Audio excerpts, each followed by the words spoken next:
Telugu top reality show 'Bigg Boss' మరికొద్ది రోజుల్లో శుభం కార్డు వేసుకోబోతుంది.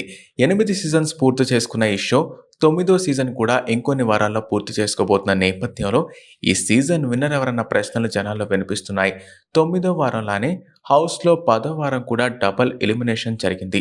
గౌరవ్ ఇంకా నిఖిల్ ఇద్దరూ తక్కువ ఓటింగ్‌తో హౌస్ నుంచి బయటికెళ్ళిపోయారు. ప్రస్తుతం 11వ వారంలో నామినేషన్స్ వేడి వాతావరణాన్ని క్రియేట్ చేస్తున్నాయి. ఈ వారం నామినేషన్స్‌లోకి ఎవరెళ్తారు? హౌస్ నుంచి ఎవరు ఎలిమినేట్ అవుతారు? అన్నది ఇప్పుడు ప్రశ్నార్థకంగా మారింది.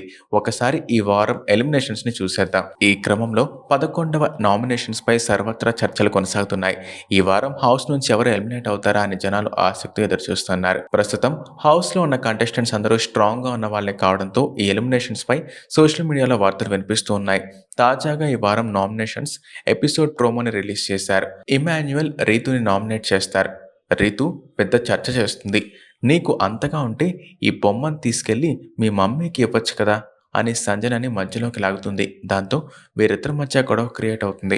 ఇమాన్యుయల్ ఆ తర్వాత బర్నీ నామినేట్ చేస్తారు. వీరిద్దరి మధ్య పెద్ద యుద్ధమే జరుగుతుంది. నన్ను నామినేట్ చేయడానికి అసలు కారణాలేంటి అని బర్నీ అడుగుతారు. ఆ తర్వాత ఇమాన్యుయల్ చెప్పిన కారణం ఆయన కరెక్ట్ అనిపించకపోవడంతో నేను ఒక్కసారి స్ట్రగుల్ అయి మళ్ళీ వచ్చాను. ఇప్పుడు నువ్వు నన్ను టార్గెట్ చేయాలని చూస్తున్నావా అంటూ రెచ్చిపోతారు. అసలు నీకు నా గురించి ఏం తెలుసు? అను నన్ను నామినేట్ చేసావు.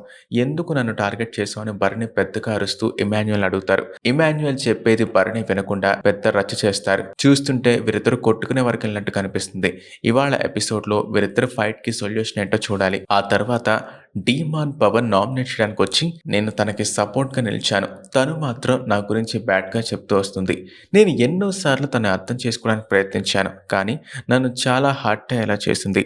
నువ్వు ఎప్పుడు ఎక్కడున్నా సంతోషంగా ఉండాలని నేను కోరుకుంటున్నాను అని పవన్ కన్నీళ్లు పెట్టుకుంటారు. అతని ఇమోషనల్ వర్డ్స్ నా రీతు కూడా కన్నీళ్లు పెట్టించింది. ఇక్కడితో ప్రోమో ఎండ్ అవుతుంది. చూస్తుంటే ఇవాళ నామినేషన్ ఎపిసోడ్ గొడవలతో మొదలైన చివరికి కన్నీళ్లతో ఎండ్ అయ్యేలా కనిపిస్తుంది. ఇంకెన్ని ట్విస్టులు ఉంటాయో తెలియాలంటే ఎపిసోడ్ మిస్ అవ్వకుండా చూడాలి.